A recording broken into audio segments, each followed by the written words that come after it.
बिस्मिल्लाहिर्रहमानिर्रहीम। अस्सलाम वालेकुम dear students and dear viewers. उम्मीद करता हूँ आप सब खैरियत से होंगे। स्टूडेंट्स, आज एडीपी जनरल मैथमेटिक्स का लेक्चर नंबर 16 है, जिसमें आज हमारा टॉपिक है सिंथेटिक डिवीजन।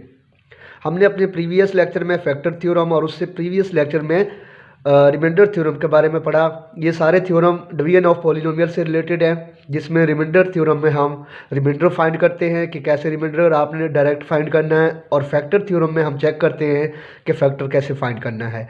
तो आज का जो हमारा टॉपिक है सिंथेटिक डिवीजन, ये भी डिवीजन ऑफ पॉलिनोमियल से रिलेटेड है। तो आइए चलकर इसकी देखते हैं स्टेटमेंट।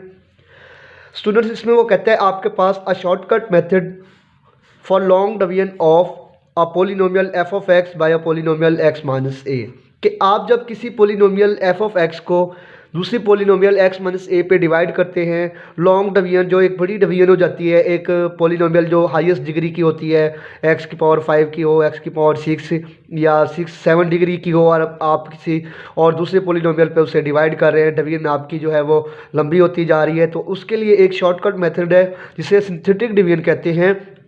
उसको हम यूज़ करके जो है वो उसकी डिवीजन को शॉर्ट कर सकते हैं।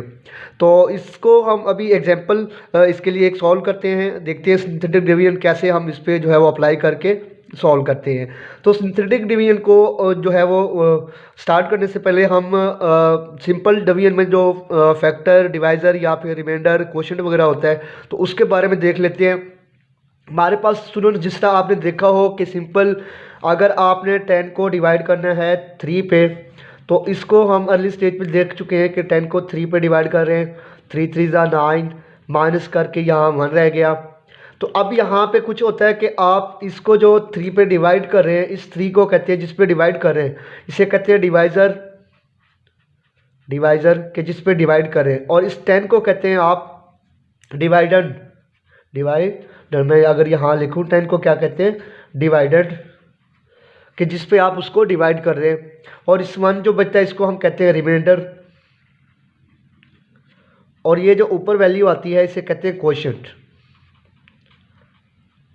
तो ये हमारे पास होता है सिंपल जब हम डिवीजन करते हैं। इसी तरह पोलिनोमियल को जब हम डिवाइड करते हैं वहाँ पे भी ऐसे हम रिमाइंडर, क्वोशिएंट और साथ में डिवाइज़र और डिवाइडेड वगैरह देखते हैं।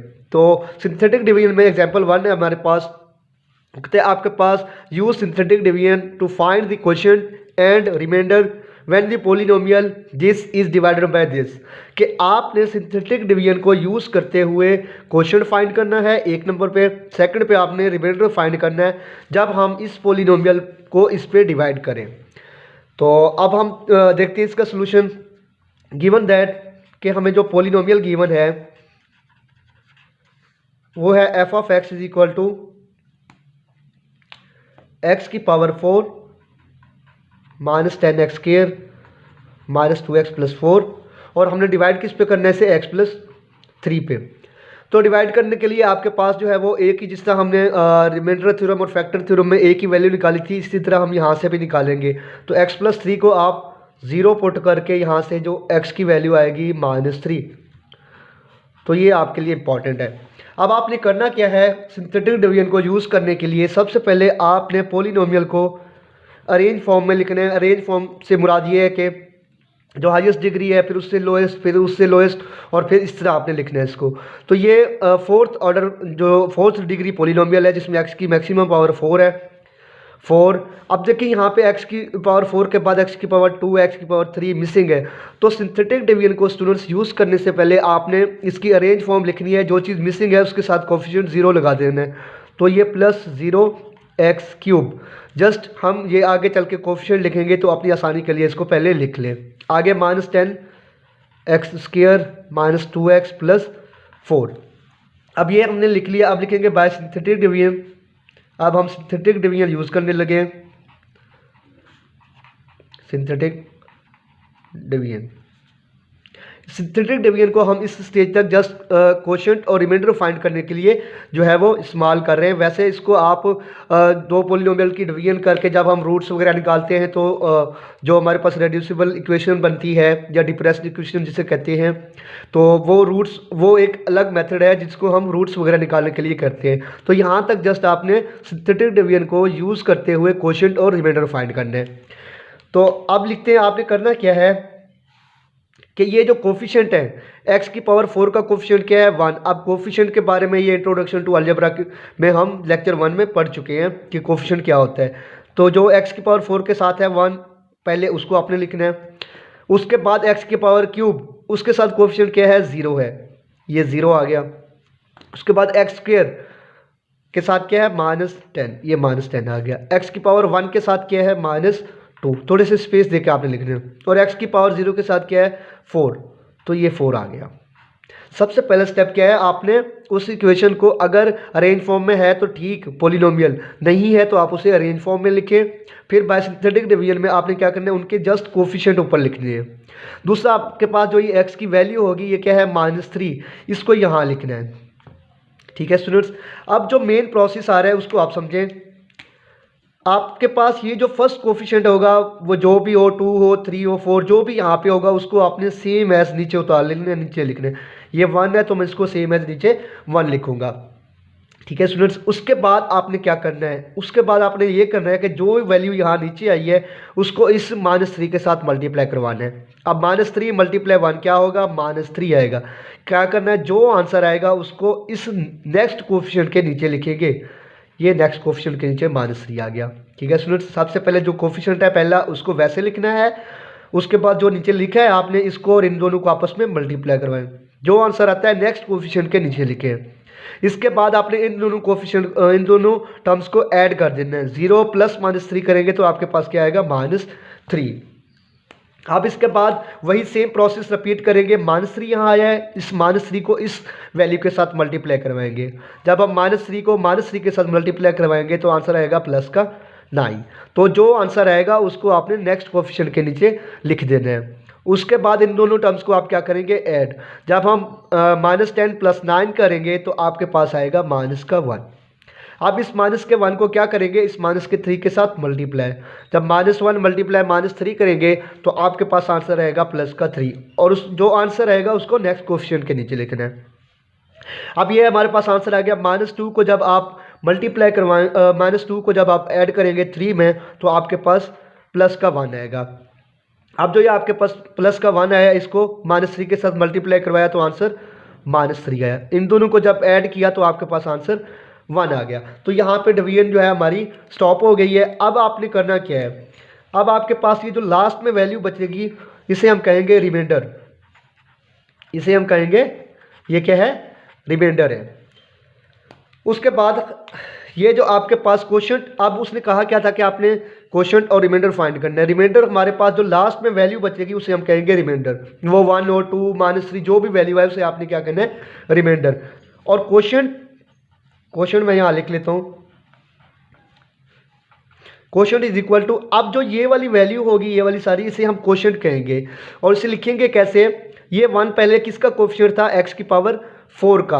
अब जब हमने एक मरतबा डिवाइड करके एक मरतबा जो प्रोसेस किया है उसके बाद जो जब यहाँ 1 आएगा तो ये किसका कोफिशिएंट बन जाएगा, एक्स की एक पावर कम हो जाएगी, एक्स क्यूब का कोफिशिएंट बनेगा। ये पहला किसका कोफिशिएंट बनेगा, एक्स क्यूब का। सेकंड जो है वो एक्स स्क्वायर का। और थर्ड जो है वो एक्स की पावर 1 का। और फोर्थ एक्स की पावर 0 का। तो अब इसको अगर मैं पॉलिनोमियल की फॉर्म में लिखूं तो ये 1 किसका कोफिशिएंट है, एक्स क्यूब का, तो ये आ जाएगा 1x क्यूब। ये -3 किसका कोफिशिएंट है, एक्स स्क्वायर का। ये -1 किसका कोफिशिएंट है, एक्स का।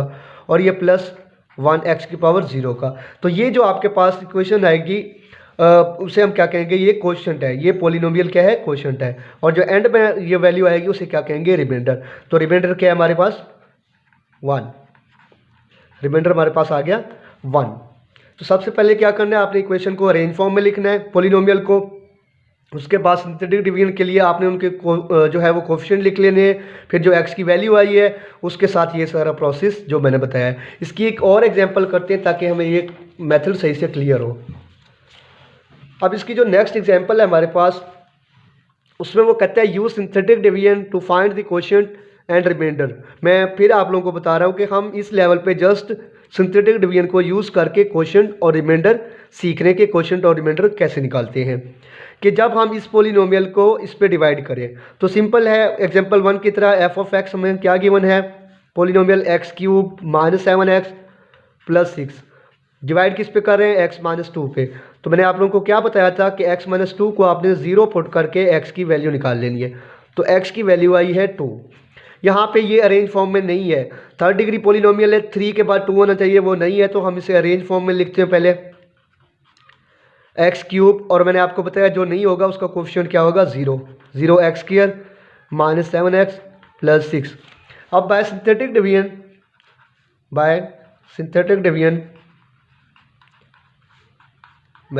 डिवीजन सबसे पहले आपने क्या करना है, ये इस तरह लाइन लगानी है, इनके कोफिशिएंट लिखने हैं। x³ का कोफिशिएंट क्या है 1, x² का कोफिशिएंट 0, x का कोफिशिएंट -7 और x की पावर 0 का 6। और किस पे डिवाइड कर रहे हैं, ये हमारे पास x-2 पे, और x की जो वैल्यू आई है 2 उसको आप यहाँ लिख देंगे। एग्जाम्पल 1 की तरह मैंने आपको क्या बताया है कि ये जो पहला कोफिशिएंट होगा इसको सेम आप नीचे लिखेंगे वैसे, फिर इन दोनों को आपस में मल्टीप्लाई करवाएंगे। 1 और 2 को मल्टीप्लाई करवाया, आंसर क्या आएगा 2। जो आंसर आएगा नेक्स्ट कोफिशिएंट के नीचे उसे लिख देंगे। उसके बाद इन दोनों को क्या करेंगे, आप ऐड करेंगे 0 + 2 करेंगे तो आपके पास आंसर 2 आएगा। अब इस 2 को और इस 2 को क्या करवाएंगे, मल्टीप्लाई, 2 × 2 4। जो आंसर आएगा उसको नेक्स्ट कोफिशिएंट के नीचे लिखेंगे। -7 + 4 -3। अब -3 × 2 करेंगे तो क्या हो जाएगा, -6। अब -6 + 6 करेंगे तो आंसर क्या आएगा, 0। मैंने आपको क्या बताया था, जो लास्ट में टर्म आएगी वो क्या कहलाएगी, टर्म रिमाइंडर। ये है हमारे पास रिमाइंडर। और आप क्वोशिएंट देखें तो क्वोशिएंट हमारे पास क्या है, क्वोशिएंट, अब पहले ये 1 किसका कोफिशिएंट था, x³ का। एक मरतबा प्रोसेस करने के बाद ये किसका कोफिशिएंट बन जाएगा, x² का। तो ये x² का कोफिशिएंट है, उसके बाद ये x का और ये x की पावर 0 का। तो अब इसको अगर मैं लिखूं तो 1x² + 2x - 3। इसे सिंपल x² + 2x - 3। ये क्वोशिएंट हमने फाइंड कर लिया है और रिमाइंडर हमारे पास क्या आ गया, 0। रिमाइंडर = 0। तो ये हम सिंथेटिक डिवीजन को जो है वो अप्लाई करके इस मेथड के रूप से हम क्वोशिएंट और रिमाइंडर इजीली निकाल सकते हैं लॉन्ग डिवीजन से बचने के लिए। तो ये एक शॉर्टकट मेथड है डिवीजन ऑफ पॉलिनोमियल्स के लिए। तो आज का लेक्चर बस हमारा इतना ही था, जिसमें हमने सिंथेटिक डिवीजन को यूज़ करके रिमाइंडर और क्वोशिएंट फाइंड करना सीखे कि क्वोशिएंट और रिमाइंडर किस तरह शॉर्ट टाइम में हम जो है वो शॉर्टकट मेथड ये लगा के जो है वो फाइंड कर सकते हैं। तो आज के लेक्चर में अगर आपको कोई बात समझ ना आई हो तो आप कमेंट सेक्शन में पूछ सकते हैं और अपनी राय भी दे सकते हैं, फीडबैक भी दे सकते हैं कि आपको लेक्चर कैसा लगा।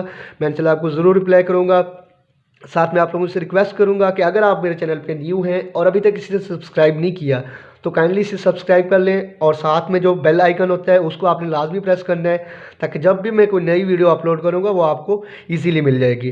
तो अपने नेक्स्ट लेक्चर में किसी नए टॉपिक के साथ आप लोगों की खिदमत में हाजिर होते हैं। तो तब तक के लिए अल्लाह हाफिज़।